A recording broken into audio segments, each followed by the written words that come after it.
Así que vamos a ir a la palabra de Dios. Yo te pido que busques por favor Primera de Tesalonicenses, que es la carta que estamos estudiando en este momento. Primera de Tesalonicenses, capítulo 2, capítulo 2.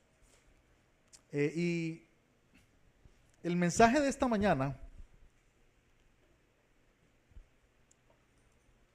es una pregunta muy interesante. Yo no sé si alguna vez has visto un jardín o tú o tienes un terreno, ¿verdad?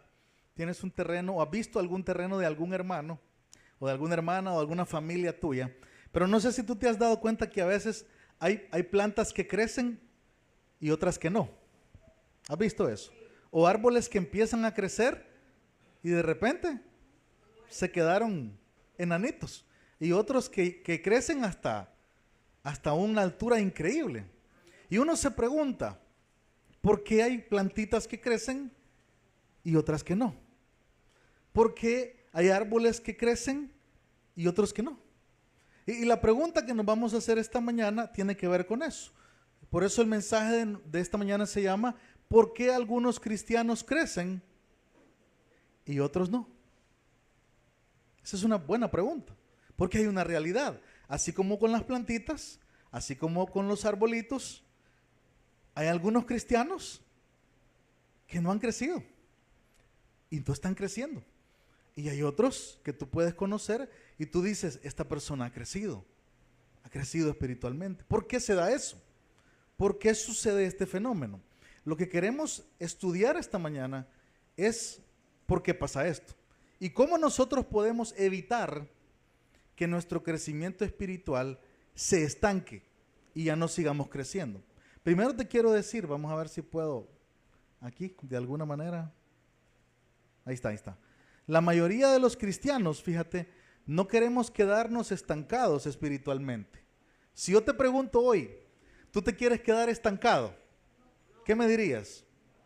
Yo creo que la mayoría va a decir, no hermano, yo no quiero quedarme estancado espiritualmente, yo quiero crecer. Qué bueno, pero para crecer es necesario tener ciertas actitudes, ¿ok? Por ejemplo, yo te quiero animar esta mañana a que inicies tu proceso de crecimiento en Crece, el proceso de discipulado. Tú quieres crecer, necesitas estudiar la Biblia, necesitas reunirte con un creyente que va más adelante que tú y comenzar a estudiar la palabra. Esa es una forma ineludible de poder crecer espiritualmente. Yo te animo a que consideres esto. Ahora, la pregunta que vamos a responder con el pasaje de hoy es la siguiente. ¿Qué produce tu crecimiento espiritual?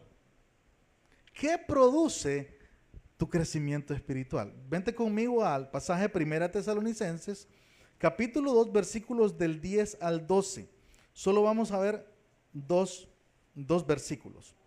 1 Tesalonicenses 2, del 10 al 12. Y dice, vosotros sois testigos.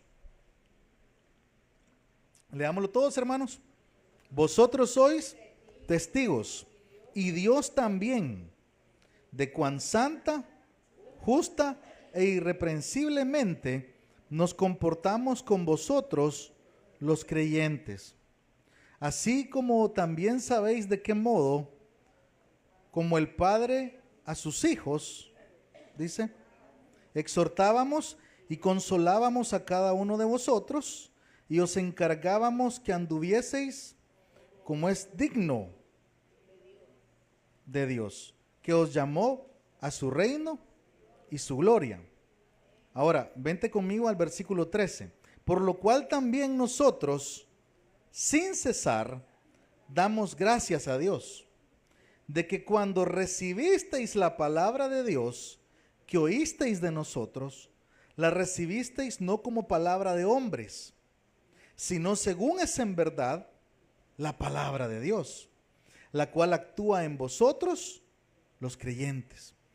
Porque vosotros, hermanos, vinisteis a ser imitadores de las iglesias de Dios en Cristo Jesús, que están ¿en dónde? En Judea. Pues habéis padecido de los de vuestra propia nación las mismas cosas que ellos padecieron de los judíos, los cuales mataron al Señor Jesús y a sus propios, profetas. Y a nosotros nos expulsaron y no agradan a Dios. Y se oponen a todos los hombres, impidiéndonos hablar a los gentiles para que éstos se salven.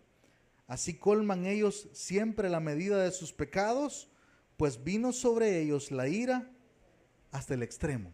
Mira, vamos a ver un pasaje muy interesante, ¿verdad? Muy interesante en esta oportunidad. La pregunta es, ¿qué produce tu crecimiento espiritual?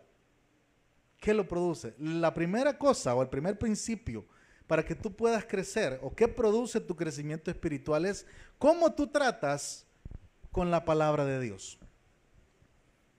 ¿Qué crees tú de la Biblia, hermano, hermana? ¿Cómo ves tú la palabra de Dios para ti? Ya lo leímos el versículo 13. Mire, acompáñeme otra vez. Por lo cual también nosotros sin cesar damos gracias a Dios. ¿De qué? Léalo conmigo. De que cuando recibisteis la palabra de Dios, que oísteis de nosotros, la recibisteis no como palabra de hombres, sino según es en verdad, ¿qué cosa? La palabra de Dios. Y no solo la palabra de Dios, sino que miren cómo cierra el versículo 13, la cual actúa en vosotros los creyentes. Entonces, ¿cómo usted y yo vamos a crecer espiritualmente? ¿O cuál es uno de los factores que producen tu crecimiento espiritual? ¿Cómo tú tratas con la palabra de Dios? Mira, la calidad de tu vida espiritual, hermano, es un derivado directo de lo que crees sobre la palabra de Dios. ¿Ok? Tú quieres tener una vida espiritual de calidad, ser un creyente de calidad, un creyente que está creciendo. Es un resultado directo esto de lo que tú crees de la palabra de Dios. Si tú crees que la palabra de Dios es, ay hermano, sí son buenas sugerencias las que nos da la Biblia. Sí, la Biblia es interesante. Sí, la Biblia es bonita. Pero si para ti la Biblia no es la palabra de Dios, hermano, no es la verdad, entonces no vas a crecer espiritualmente. Porque solo da fruto en aquellos que la creen completamente. Dice, mira, no es casualidad que en Génesis capítulo 3, versículo 1, ¿sabes cuál fue el primer ataque de Satanás en toda la Biblia? ¿Hacia quién fue el ataque de Satanás la primera vez? ¿Te acuerdas? ¿Sabes que el primer ataque de Satanás es hacia la palabra de Dios? Mira, por eso dijo, pero la serpiente era astuta, dice, más que todos los animales del campo que Jehová Dios había hecho, la cual dijo a la mujer, ¿qué pregunta le hizo? Con que Dios os ha dicho, no comáis de todo árbol del huerto. ¿Qué cuestionó Satanás ahí? La palabra de Dios. Porque Dios les había dicho, de todo árbol del huerto podéis comer, pero de este árbol y este otro no podéis comer. Porque si comes de él, ¿qué le dijo? Moriréis. Ok. ¿Qué viene a hacer Satanás? Satanás viene a cuestionar esa palabra de Dios. Ah, sí que Dios te dijo que no lo hicieras. No, Dios está mintiendo, porque si tú comes de ese fruto, te vas a hacer como Dios. ¿Entiendes esto, hermano? Por eso es tan importante que tú leas tu Biblia, porque Satanás está usando la palabra de Dios. ¿Ok? Podría llegar a confundirte usando la palabra de Dios. Y si tú no estás leyendo la Biblia, te puede confundir. Qué importante esto. La palabra de Dios obviamente es palabra de Dios, no de hombres. Mira, nota el entusiasmo de Pablo cuando escribe esto. Pablo y su equipo sin cesar, dice, daban gracias a Dios. Versículo 13, nosotros sin cesar damos gracias a Dios ininterrumpidamente. Él sabía que ese era el resultado de las decisiones de ellos. Este es un gracias Señor, como un papá. Hermano, ¿cuántos han estado presentes en la graduación de sus hijos en algún momento? Levante la mano, ¿sí? ¿Qué siente usted cuando el hijo levanta el diploma? ¿Acaso usted no dice, gracias Señor? ¿verdad? A pesar que este chaval lo tuve que golpear todo, ¿verdad? Lo tuve que castigar, ¿verdad? Y aún así llegó, ¿verdad? Y se graduó, ¿verdad? Sí. Yo creo que así dijo mi mamá también, ¿verdad? También. Pero, ¿sabe? Que ese mismo gracias, Señor, es el gracias de Pablo ahorita. Pablo está diciendo, gracias, Señor, que estos hermanos de Tesalónica agarraron la Biblia como lo que era, como la palabra de Dios, no como cualquier libro. Mira, qué interesante. Por eso dice Juan en 3 de Juan 4, no tengo yo mayor gozo que este, le dijo a Gallo, el oír que mis hijos andan en la verdad. ¿Sí? Para un papá no es un gozo, ¿acaso tu papá que estás aquí, no es un gozo cuando ves que tu hijo anda en los caminos del Señor? Papás, mamás. ¿Y acaso no es una tristeza cuando ves que andan perdidos lejos de Dios? Por supuesto. Claro que sí, porque para un papá siempre va a ser un gozo que sus hijos anden en la verdad. Por cierto, hijo que estás aquí, hija que estás aquí, haces muy feliz a tu papá y a tu mamá cuando buscas a Dios.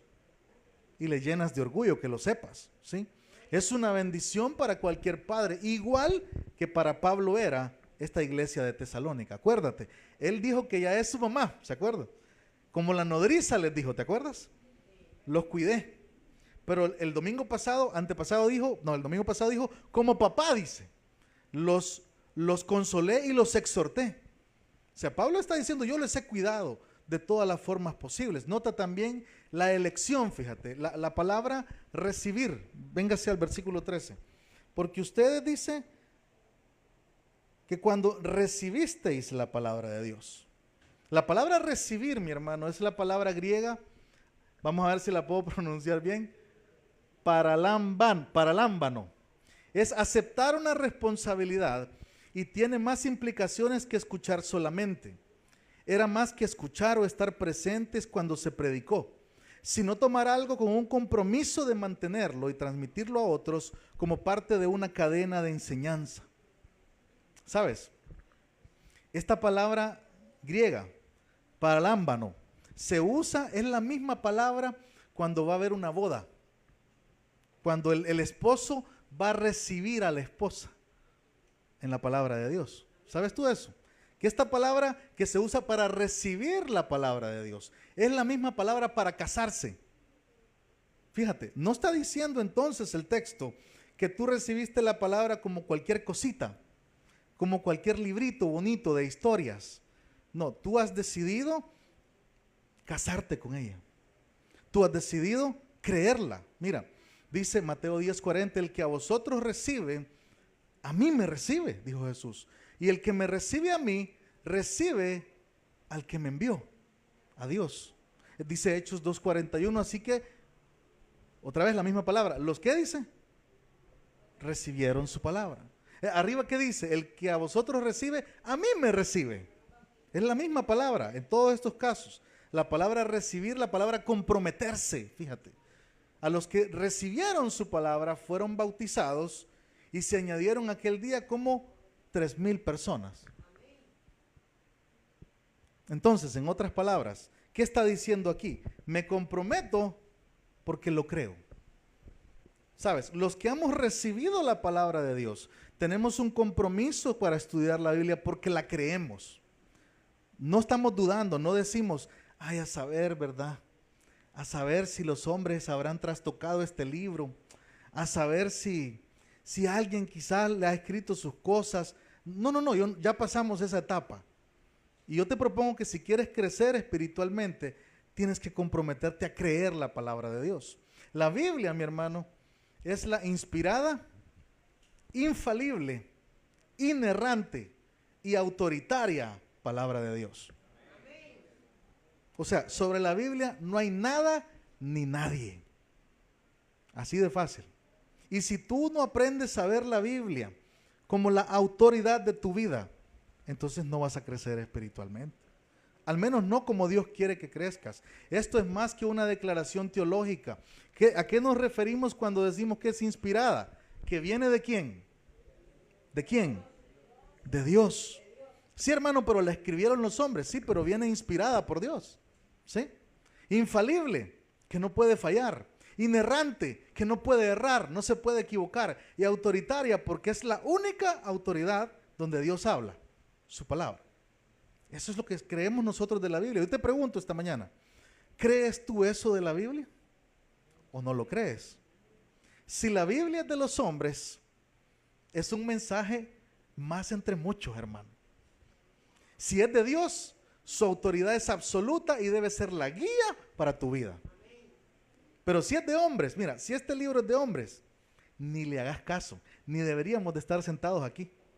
Vámonos para la playa todos ahorita.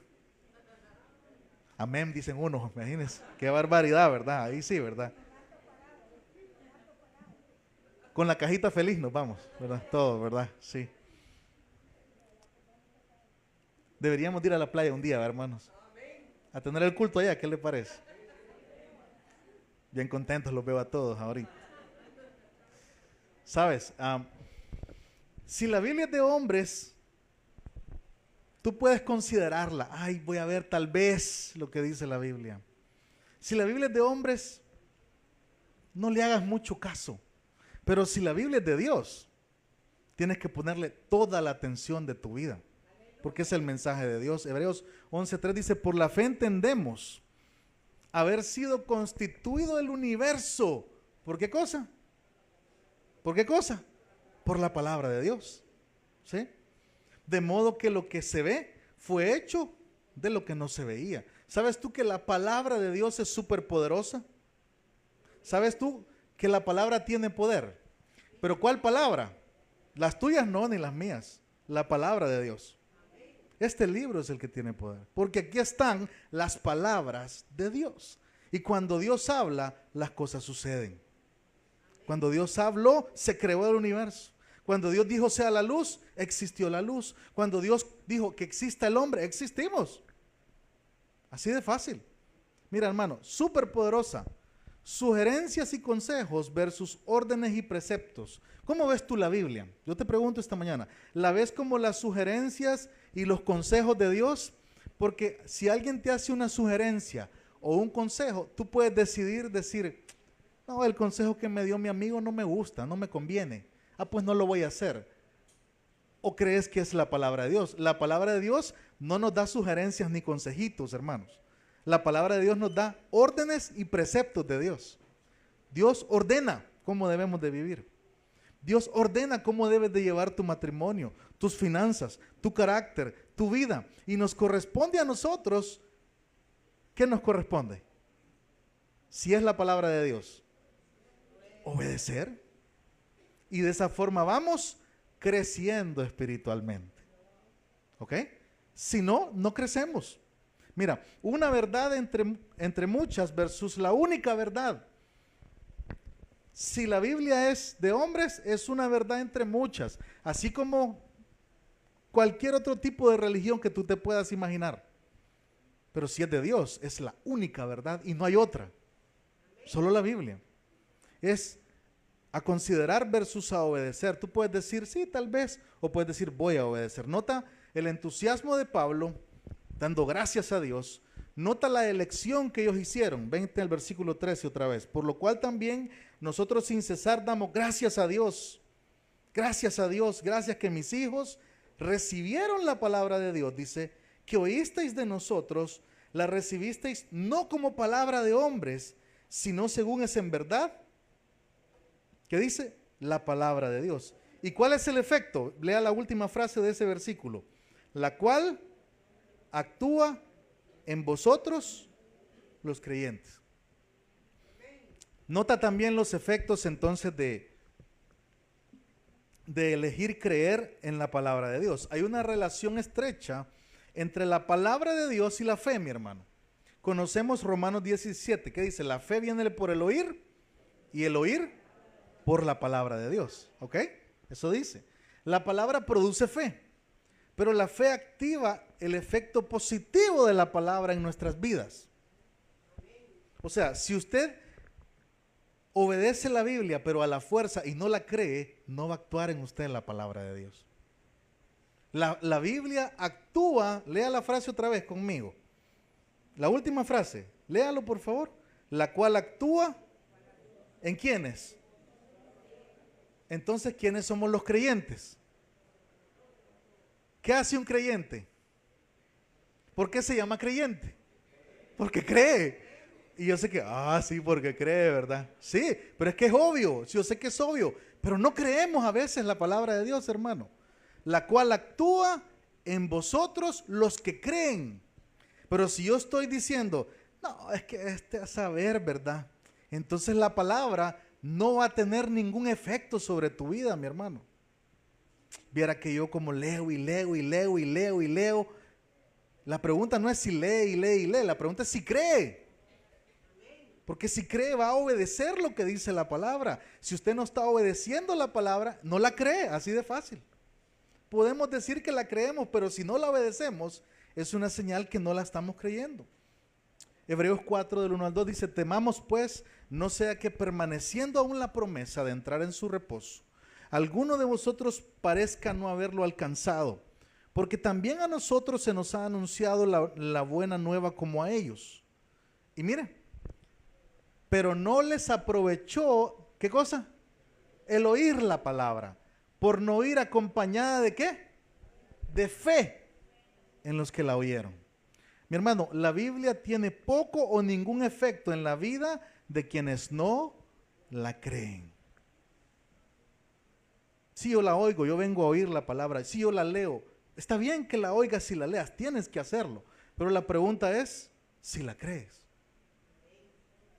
¿Crees tú la palabra? ¿Crees que si Dios dice que si eres un hombre fiel a tu esposa, que si llevas bien tus finanzas, ¿sí? Que si buscas de Dios con todo tu corazón, te va a ir bien? Yo no sé si tú lo crees, pero los que lo creemos, lo hemos podido experimentar en nuestra vida. Y los que no lo han creído, simplemente no lo han podido experimentar. Es una cuestión de fe al final, hermano.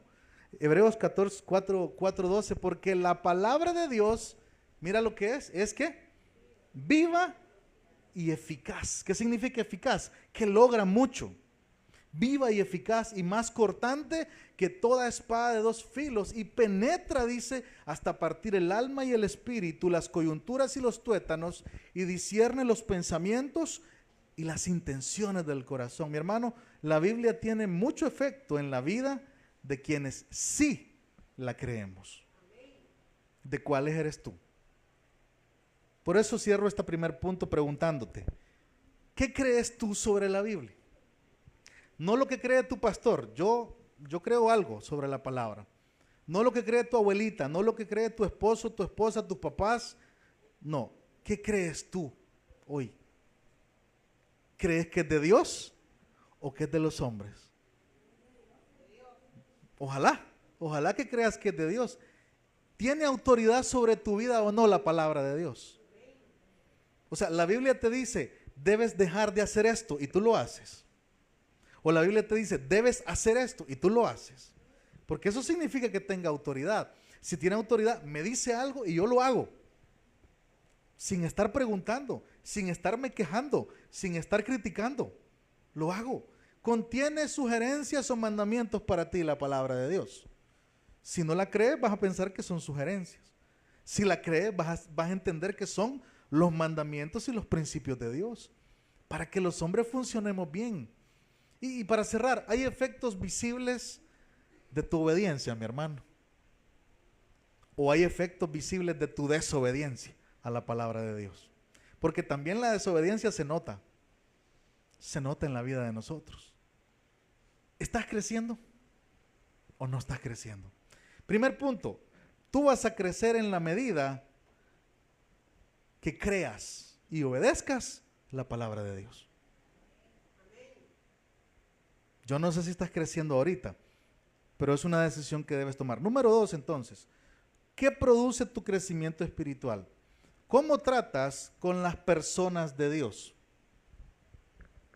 Ya no cómo tratas la palabra, ahora cómo tratas con las personas de Dios. Véngase aquí al versículo 14, por favor. Porque vosotros, hermanos, dice Pablo a la iglesia tesalónica, vinisteis a ser, ¿qué cosa? ¿Imitadores de quién? De las iglesias de Dios en Cristo Jesús que están en Judea. Ok, fíjese bien. Pablo les dice a ellos, ustedes no solamente creyeron la palabra con todo su corazón, sino que también se volvieron, ¿qué cosa? Ahí está, léalo. ¿Imitadores de quién? De las otras congregaciones. Mire que usa la expresión las iglesias de Dios. Me gusta esta expresión, porque esa expresión comprueba la existencia de las iglesias locales. Ahí no dice que fueron imitadores de la iglesia de Dios, dice las iglesias de Dios. Quiere decir que ahí habían un montón de iglesias sembradas y colocadas en diferentes partes de la región. Entonces estos hermanos dijeron, nosotros queremos ser como esa iglesia, como esa otra, y como la iglesia de Jerusalén. Ya vamos a ver por qué, ya te voy a explicar por qué. Pero qué tremendo, mira, la calidad de tu vida espiritual es un derivado directo de aquellos a quienes has decidido imitar. Piensa por un momento hoy, ¿a quién estás imitando? Y antes de que me digas, no hermano, yo no imito a nadie, es falso, todos imitamos a alguien. Algunos imitan a alguien en cómo caminan. Algunos imitan a alguien en cómo se peinan. Algunos imitan a alguien en cómo se viste. Algunos imitan a alguien en cómo reacciona. Siempre estamos, ¿y sabes qué? No es malo imitar, porque ¿sabes qué? Hemos sido alambrados por Dios para imitar a otros, para imitar lo bueno. No creas que imitar es malo, al contrario, si imitas lo bueno. Imitar a otros tiene un papel crucial en el aprendizaje y la adaptación social. Ayuda a internalizar nuevas habilidades, adoptar comportamientos eficaces en diferentes contextos y fortalecer la cohesión social al reflejar normas, valores y prácticas de grupo o grupos influyentes. La imitación sana tiene límites, dice. Protege tu individualidad, te evita adoptar comportamientos nocivos y te mantiene en libertad de conservar tu pensamiento crítico como ser humano. Es bueno imitar. ¿Cómo aprenden los niños allá atrás? Porque ven a otros niños, ¿verdad? ¿Cómo su niño se quiso quedar en el colegio? Porque vio a otros niños y les imitó. ¿Sí? Cuando usted vino aquí a la iglesia por primera vez, usted vio cómo funcionaban las cosas. Quizá no sabía cómo funcionaban las cosas, pero empezó a imitar esa forma. Es lo mismo, hermano. En la vida espiritual, uno tiene que ver a una persona, a un creyente o a un grupo de creyentes y decir, yo quiero ser como ellos. Yo quiero ser como ellos. Yo quiero imitarlos. Y yo te pregunto, bueno, más que preguntarte, te digo una afirmación. Es que imitamos a quienes admiramos. Tú no vas a imitar a alguien a quien no admiras. ¿O sí? No. Vas a imitar a alguien a quien tú admiras. Alguien que para ti es especial, que tiene influencia o lo que tú quieras.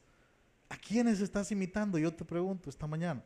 Mira, requiere tiempo e inversión imitar, porque mira lo que dice el versículo 14. Vente conmigo otra vez al texto. Porque vosotros, hermanos, y mire esa expresión, vinisteis a ser. La expresión vinisteis a ser es una expresión que implica tiempo. No es que ellos imitaron el día siguiente. No, ellos empezaron a hacer lo mismo. Y con el tiempo vinieron a ser como ellos. Hay un proceso de tiempo implícito ahí. Hermano, la vida cristiana es un proceso de observación e imitación. No sucede de la noche a la mañana. Le repito, la vida cristiana es un proceso de observar a otros cristianos e imitar lo bueno de esos cristianos. ¿Entiende, hermano? No existe tal cosa de como yo no imito a nadie, yo solo sigo a Cristo. Eso se oye muy bonito, pero la verdad es que no funciona así. La verdad es que en la Biblia tenemos muchos ejemplos de buenos creyentes que dijeron, imíteme a mí, porque yo estoy imitando a Cristo. Tienes que tener un referente en tu vida, una persona, un líder espiritual, una persona que te discipuló, que te amó. Quizás es la persona que te ganó a Cristo, yo no sé. Quizás es una maestra de escuela dominical, tu discipulador, el pastor de jóvenes, tu líder, no sé quién. Pero es bueno que tengas una persona de referencia y trates de imitarle. Dice Hebreos 10:24, y considerémonos unos a otros, ¿para qué cosa dice? Para estimularnos ¿a qué? Al amor. ¿Y qué significa eso? Imitar todo lo que estamos haciendo. Cuando viene la hora del saludo, ¿qué hacemos en esta iglesia? ¿Ah? ¿Y qué hace usted? Se queda ahí así, ¿verdad?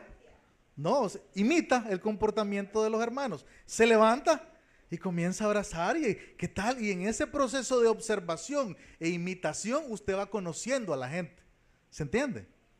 ¿Qué hacemos en esta iglesia siempre? Abrimos la Biblia y la estudiamos. Tal vez usted venía de un lugar donde no lo hacían. ¿Qué está haciendo? Observando e imitando. Y así aprendemos. Así aprendemos los seres humanos, hermano. Observa para aprender a ser poco a poco como quien es más maduro que tú. Porque, hermano, siempre hay alguien que es más maduro que nosotros. Siempre. Siempre. Siempre, siempre, siempre, siempre. No creas que eres el más maduro. Sí, no lo creas. Tal vez el maduro con queso, ¿verdad? Nada más. Ese sí es el mayor maduro. Que la Mari, por cierto, es la que más le gusta, ¿verdad? Sí, muy bien. Ok, requiere sabiduría en la elección, dice. ¿Quiénes fueron los modelos? Imitadores de las iglesias de Dios en Cristo Jesús que están en Judea. Mire, ustedes vinieron a ser imitadores de las iglesias de Dios en Cristo Jesús que están en Judea. ¿Qué sabemos de estas iglesias? Porque ¿por qué los de Tesalónica les quisieron imitar? Yo te voy a decir rapidito, mira. Primero, lo obvio, que estaban en Judea, ¿sí? ¿Ok? Número 2, que enfrentaron la persecución de judíos y autoridades. ¿Te acuerdas de Esteban? Esteban, a quien le conocemos como un primer mártir de la iglesia, más o menos, fue apedreado. ¿Quién lo apedreó? Los judíos. ¿Y quién estaba ahí? ¿Te acuerdas? El que está escribiendo esta carta. ¿Sabes tú que el que estuvo presente en la ejecución de Esteban fue Pablo, el que ahora es cristiano? Y está hablando de esto. Qué tremendo. Qué tremendo. ¿Dios puede cambiar a alguien malo? Sí. Si la persona quiere cambiar. Claro, por supuesto. Entonces ellos enfrentaron la persecución. Esteban, la dispersión y Saulo. Saulo dice que iba casa por casa, agarraba a los cristianos, los arrastraba, los metía a la cárcel y salieron huyendo los hermanos de estas iglesias y fueron dispersados. Y así es como el mensaje comenzó a correr. Qué tremendo. ¿Sabe qué más? Que fueron la cuna de la expansión misionera, porque ahí se empezó a predicar a todas las demás naciones, que estaban unidas y conectadas con Jerusalén, que siempre se estaban comunicando con la iglesia central, digámoslo así, ¿verdad? La iglesia de Jerusalén, que eran solidarias en crisis económicas con todos sus hermanos. Hermanos, los de Tesalónica vieron estas iglesias y dijeron, así queremos ser nosotros, como esas iglesias. Y después de un poquito de observación e imitación, vinieron a ser como ellos. ¿Cuál es el principio para nosotros? ¿Usted quiénes son sus modelos en la vida espiritual? ¿Quiénes son? ¿Tiene modelos en la vida espiritual usted, hermano? ¿O tú quieres ser como, yo no sé, Cristiano Ronaldo, ¿verdad?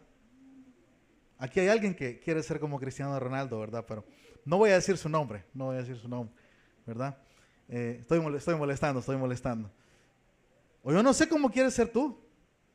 ¿Quién es tu modelo? Shakira, no sé, ¿verdad?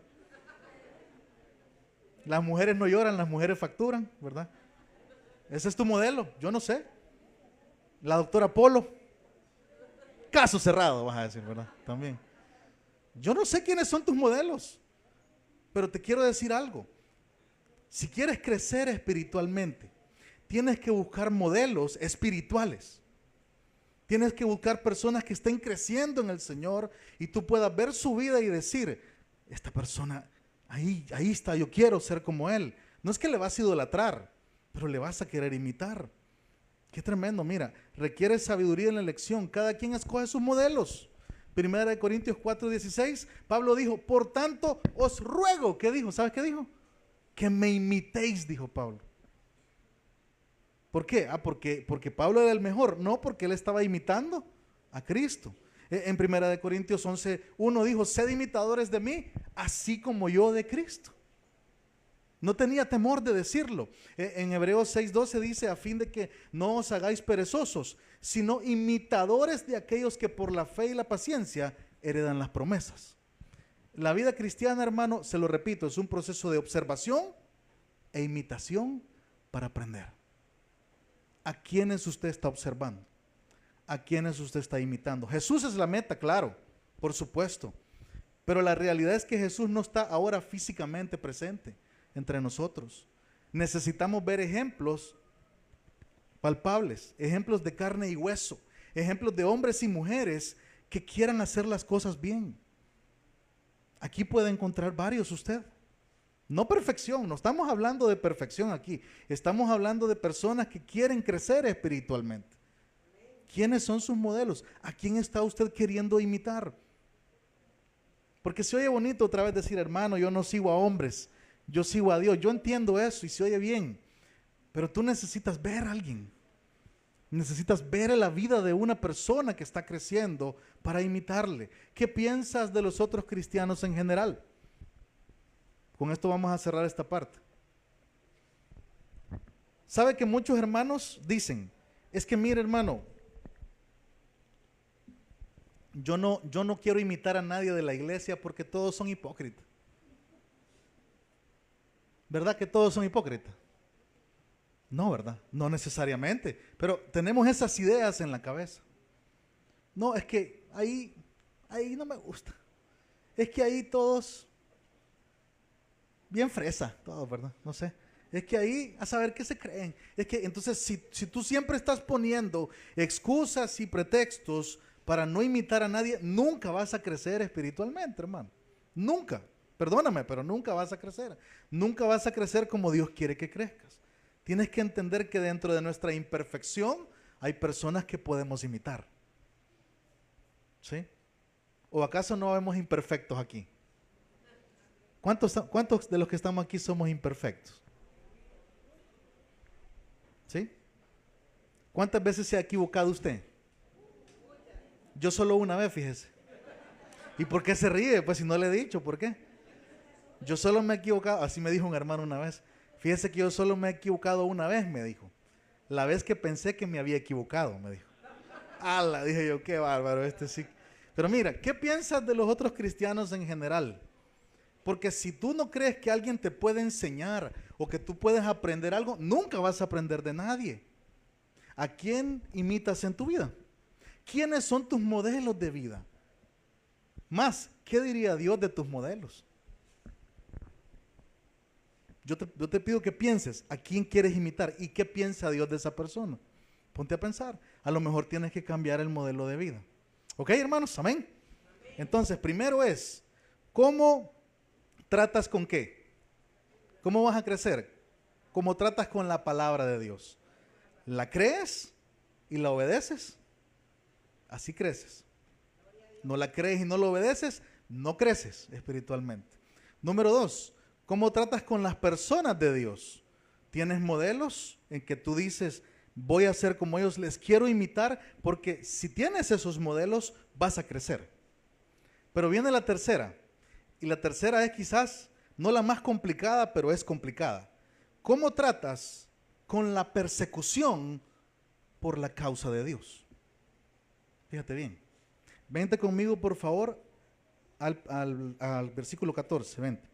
Quizá leámoslo todo para tener el contexto. Por lo cual también nosotros sin cesar damos gracias a Dios de que cuando recibisteis la palabra de Dios que oísteis de nosotros, la recibisteis no como palabra de hombres, sino según es en verdad la palabra de Dios, la cual actúa en vosotros los creyentes.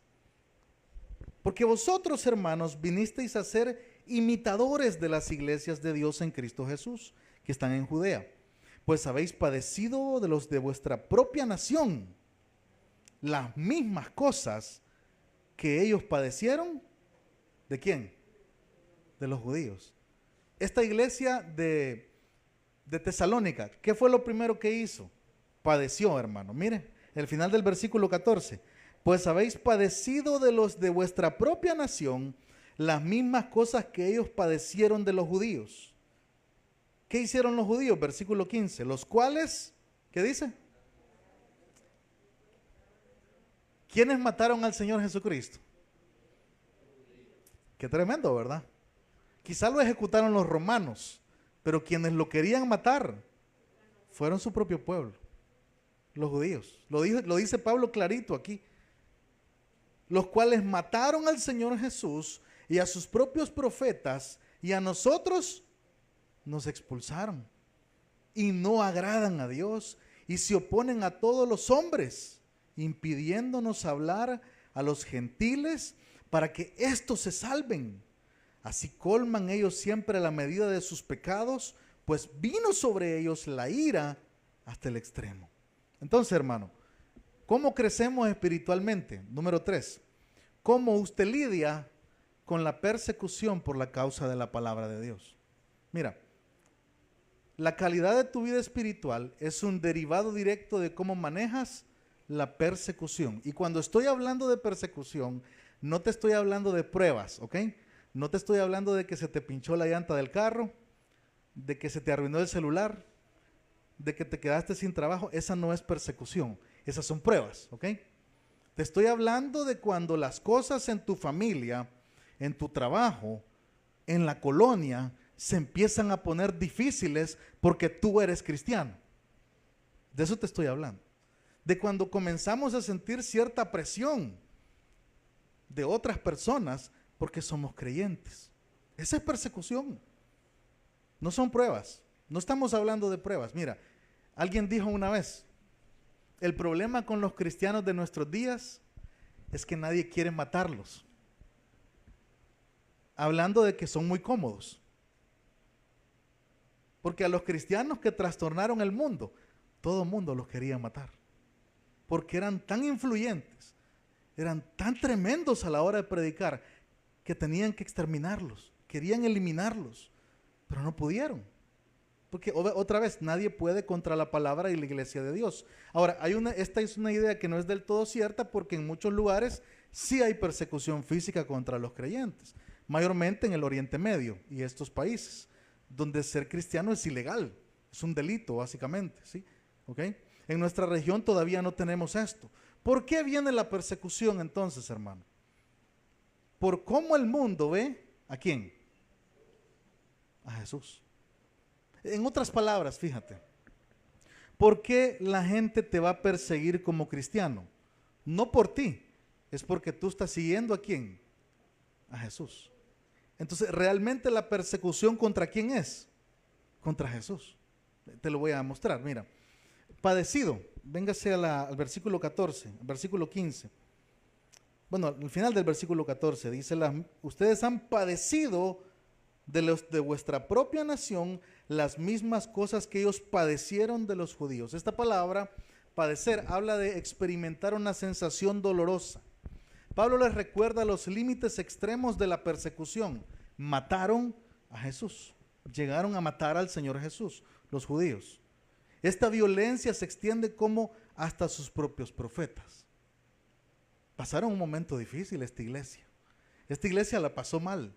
No creamos que la pasó bonito y que nadie se les opuso y que todos les aplaudieron y que todo estaba bien siempre. No, pasaron un momento duro. Dice Hechos 7:52, ¿a cuál de vuestros profetas no persiguieron vuestros padres? Dice. Y mataron a los que os anunciaron de antemano la venida del justo, de quien vosotros ahora habéis sido entregadores. ¿Y qué dice? Y matadores. Otra vez Pablo diciendo, ustedes mataron al Señor Jesucristo. Ustedes mataron a los profetas que les vinieron a anunciar sobre Jesús y mataron a Jesús después. Es tremendo esto, mira. ¿Por qué querían matarle?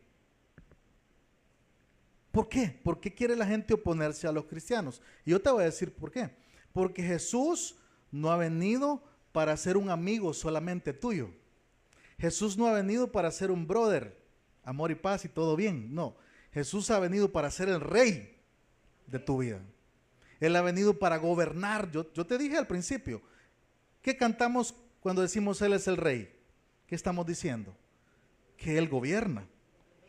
Ahora, ¿Te gusta que te gobiernen a ti? ¿Te gusta que te manden? ¿A quiénes les gusta que los manden? Ah, ¿verdad? Entonces, bien bonito cantar, Él es el rey, Él es el rey. Pero cuando el rey manda, ay, no. Ay, el pastor ya está hablando de cosas que no, ¿verdad? Mejor no. Claro, porque no nos gusta, hermanos. Entonces, ¿sabes por qué el mundo se opone a Jesús? Porque Jesús ha venido para reinar, para gobernar, para mandar. Entonces, Jesús está ok mientras no trata de reinar. Vete con cualquier persona. ¿Cree usted en Jesús? Sí, Jesús, el Hijo de Dios, amén. Aleluya, ¿verdad? Y todo lo que viene. Pero tú comienzas a decir, y Jesús gobierna en tu vida, y Jesús manda en tus finanzas, y Jesús hace que seas una persona leal en tu matrimonio. No, pues sí, es que usted ahí sabe, ¿verdad? Que uno tiene sus cosas. Claro, así, porque a la hora de que Jesús quiere reinar, no queremos.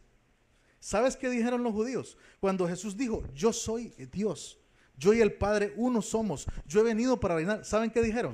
Tenemos que matarlo. Y lo mataron.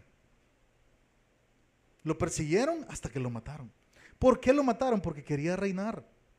¿Por qué el mundo va a perseguir a la iglesia de Jesús? ¿Por qué los cristianos somos perseguidos a veces? Porque Jesús es el rey.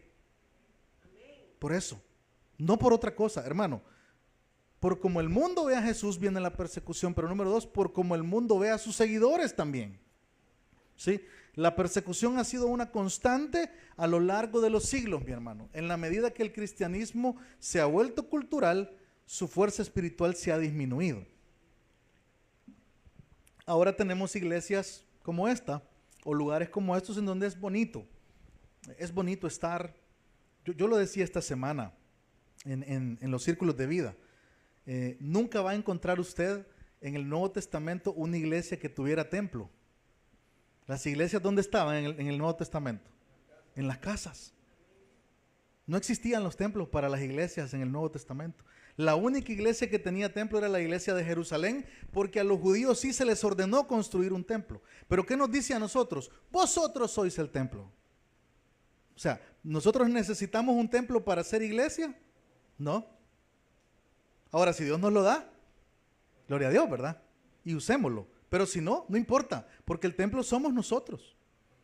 Porque la iglesia somos nosotros. No son estas sillas que venían bien sucias, ¿verdad? En la mañana, ¿verdad?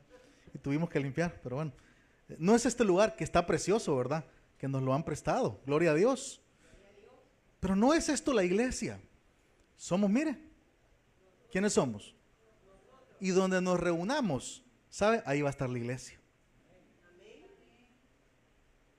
¿Dónde nos reunamos?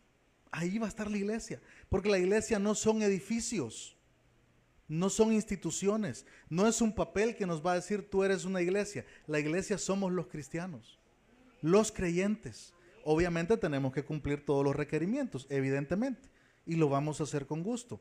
Pero la Biblia dice que el templo somos nosotros. Y es lo que debemos seguir, hermano. El problema es que cuando ya estamos metidos con mucha cultura, nos volvemos cómodos, ya nos gusta, ya sabe qué vemos, ya decimos, pero es que en el otro lugar había aire acondicionado, ¿va? Y aquí gran calor, ¿verdad? Así ya no me gusta, sabe que eso es parte de la cultura, eso es que nuestro cristianismo se está mezclando con la cultura. Y entonces nosotros entendemos ser cristiano como venir a estar cómodo a un lugar. ¿Cómo cree que se reunían estos hermanos? Se escondían. Arriesgaban la vida para hacer una reunión, hermano.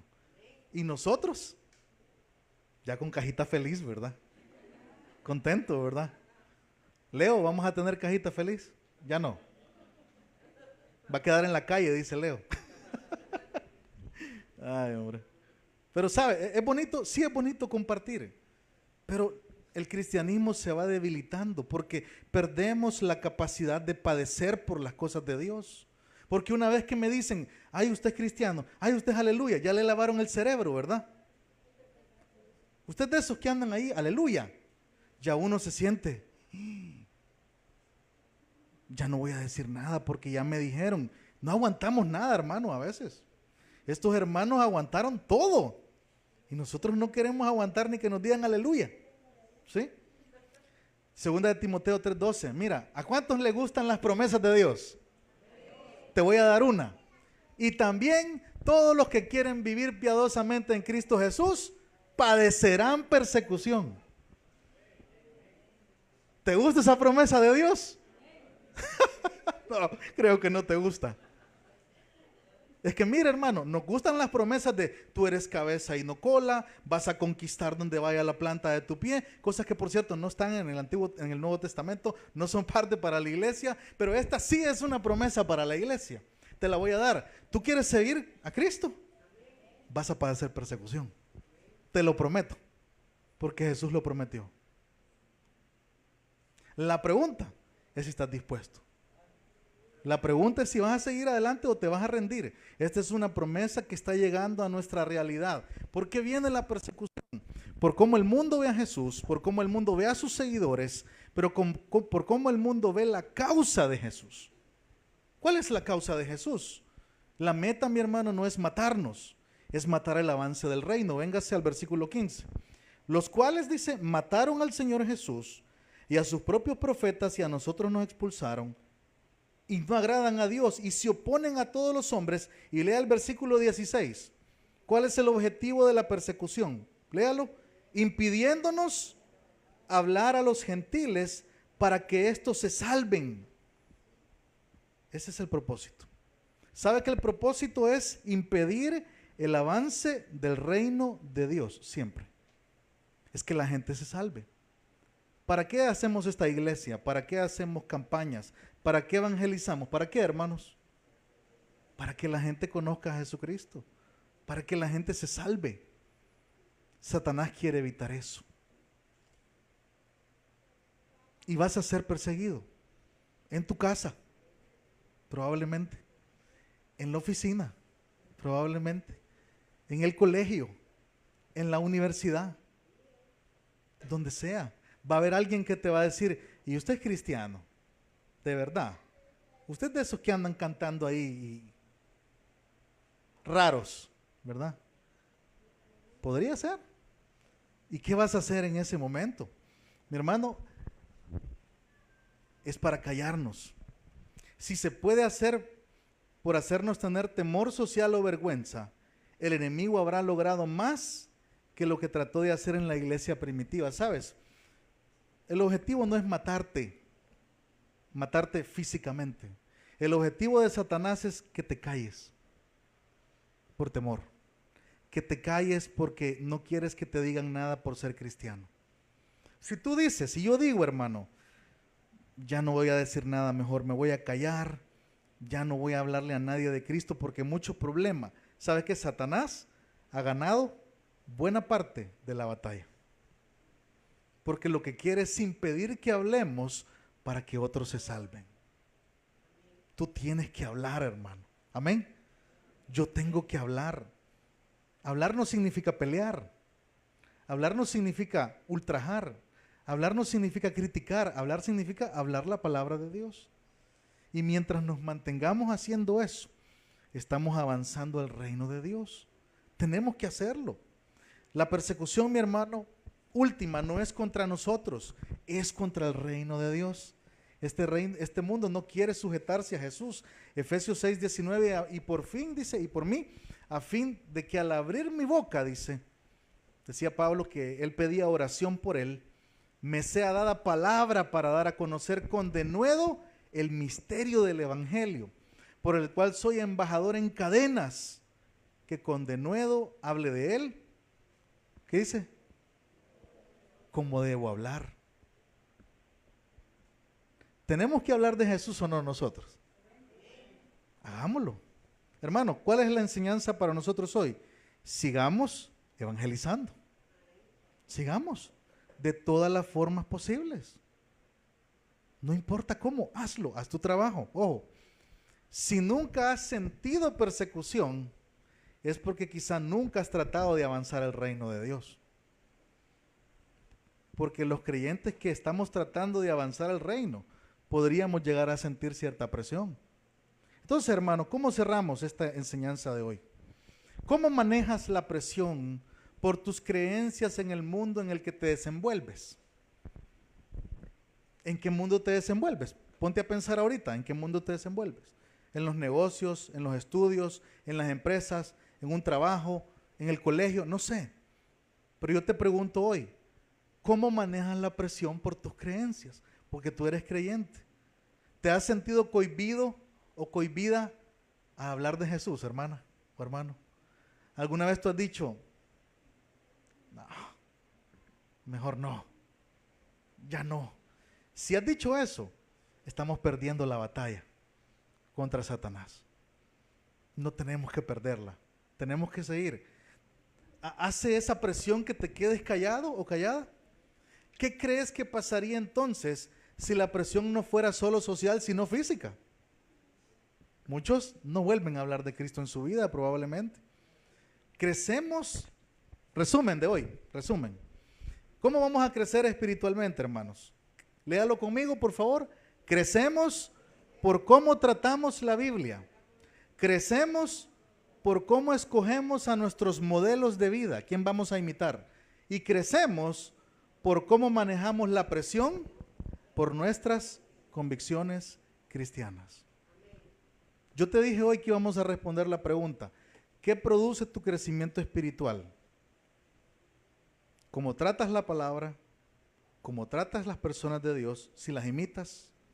¿Y cómo tratas con la persecución por ser creyente? Si tú ni tratas la palabra, ni imitas a nadie, ni te paras firme ante la presión, déjame decirte con mucha tristeza de que puedes venir a la iglesia todos los días que quieras, pero no vas a crecer espiritualmente. Vas a ser como esa plantita que comenzó y ahí se quedó. Espero que no. Espero que cada uno de nosotros hoy sea desafiado a meterse más en la Biblia, a imitar más a otros cristianos y a pararse firme porque creemos en Jesucristo. Y podemos crecer espiritualmente. Vamos a orar. Cierra tus ojos. Padre, Señor, te damos gracias.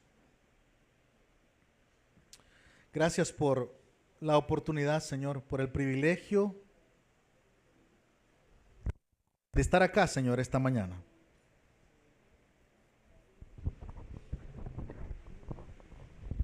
Gracias, Señor, por el tiempo que nos has dado para estudiar tu palabra. Y gracias porque tu palabra nos reta cada día, Señor. Tu palabra venimos a abrirla para ser edificados, retados, fortalecidos, desafiados a ser más como tú, Señor. Hoy que estamos regresando como iglesia a este lugar, Señor, queremos decirte, Padre, que queremos cumplir con todo lo que se ha pedido. Queremos dar un buen testimonio también con eso. Pero también, Señor, queremos crecer espiritualmente. Y hoy, Señor, estamos aprendiendo que para poder crecer necesitamos 3 actitudes. Creer y obedecer la Biblia. Imitar a otros cristianos que van más adelante que nosotros. Y ser firmes cuando tenemos presión por ser creyentes. Señor, yo te pido por cada uno de los hermanos de la congregación, Señor. Te pido por nuestras familias, pero te pido en primer lugar por nuestra vida espiritual, Señor. Padre, todos estamos en un jardincito que estamos tratando de crecer, Señor. Pero lamentablemente hay algunos que probablemente se han estancado. Probablemente hay algunos que han dejado de crecer, Señor. Que ya no están en la Biblia, que ya no están imitando a nadie creyente, que han dejado de hablar de Jesús y no están creciendo. Yo te pido, Señor, por todos aquellos que esta mañana pueden reconocer que necesitan de ti, Señor. Quizás hemos dejado el camino, quizás nos hemos estancado, quizás hemos venido, Señor, a menos por las situaciones que estamos viviendo, Padre. De forma personal, de forma familiar, en el trabajo, en tantas cosas, Padre, que podemos vivir. Pero esta mañana te pedimos, Señor, en esta hora, que tú nos llenes de tu fuerza, que tu Espíritu Santo, Señor, nos capacite y nos fortalezca, Señor, para hacer las cosas que tenemos que hacer, Señor. Que queramos ser una plantita que crezca, que siga creciendo, no una plantita que se quede estancada, Señor. No un creyente que creció un ratito y después se quedó y ya no hizo nada, Padre. No queremos ser ese tipo de cristiano. Queremos ser un cristiano que sigue y sigue y sigue adelante, Señor. Ayúdanos, Padre, a ser más como tú. Ayúdanos a ser valientes, a ser disciplinados con la Biblia, a ser humildes para imitar a otros y no creer que no necesitamos imitar a nadie, Señor.